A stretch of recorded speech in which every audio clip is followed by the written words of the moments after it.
Today we're diving into the absolute incredible variety of life on Earth. I mean, think of our planet as a massive ongoing party where every single plant and animal has an invitation. And in this explainer, well, we're going to learn exactly how to identify the guests. All right, let's just jump right into the big mystery here. Have you ever actually stopped to wonder why a fluffy cat darting across your living room looks and moves so vastly differently from, say, an earthworm wriggling in the garden? On the surface, they're both animals, right? But their physical structures? Totally different. To solve that mystery, we need to look at Part 1, the Animal Kingdom Divided. So the answer to our cat and worm puzzle? It all comes down to one absolutely crucial feature, the backbone. Think of your backbone as a strong, central column of bones running right down the middle of your back. It does some serious heavy lifting.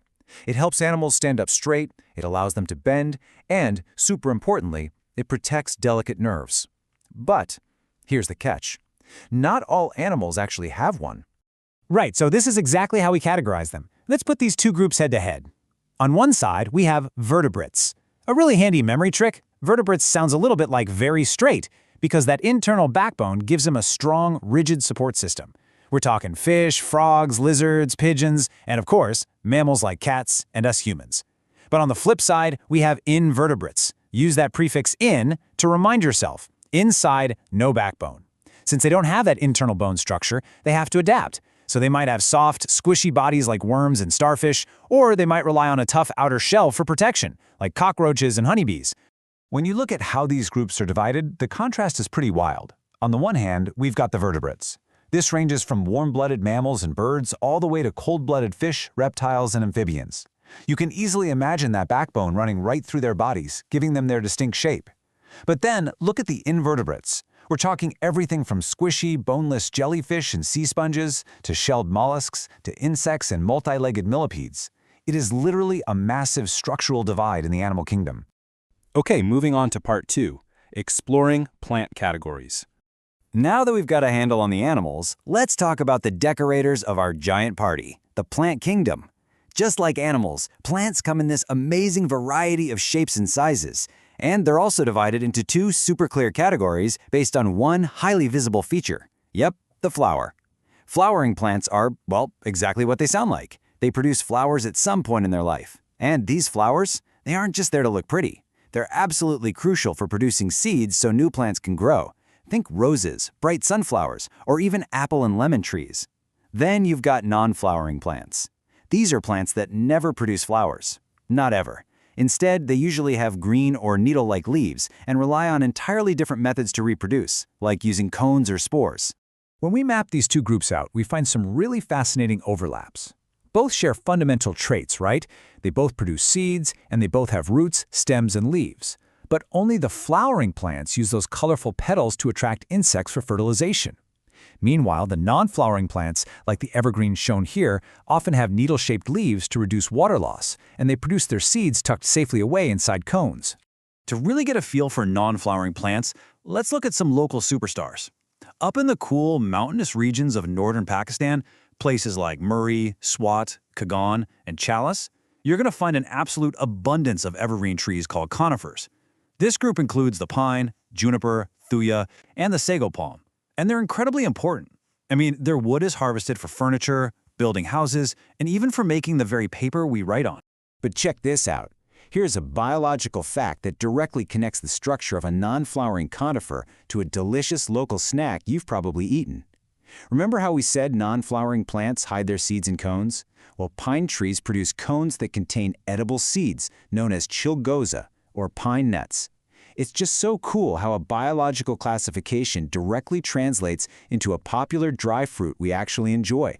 Which brings us to Section 3, the giant Earth party. Now that we've met the distinct groups of guests and decorators, let's look at how all these different organisms interact. Our source material uses this wonderful analogy, saying, our Earth is like a giant party, and it's full of all sorts of different living things.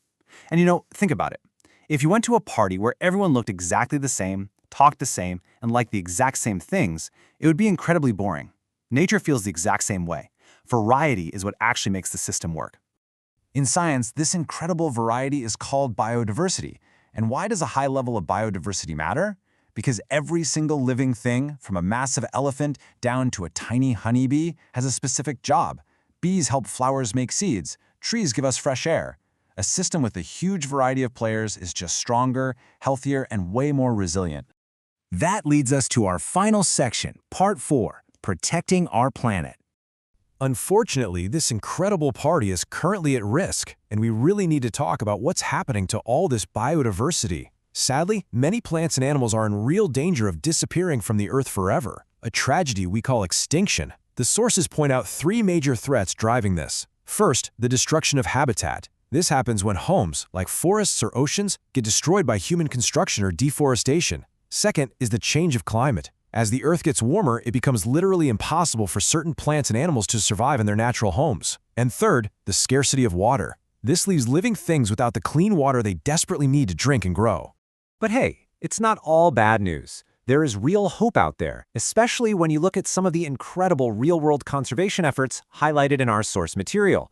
For instance, the government of Pakistan has taken massive action by initiating a project to plant billions of trees. Now, why trees? Because they're basically nature's ultimate multi-tool.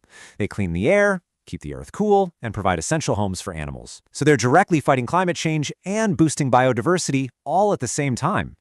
Just look at Changamanga, located near Lahore. It is actually recognized as the largest man-made forest in the entire world. Just let that sink in for a second. Every single tree there was planted by people.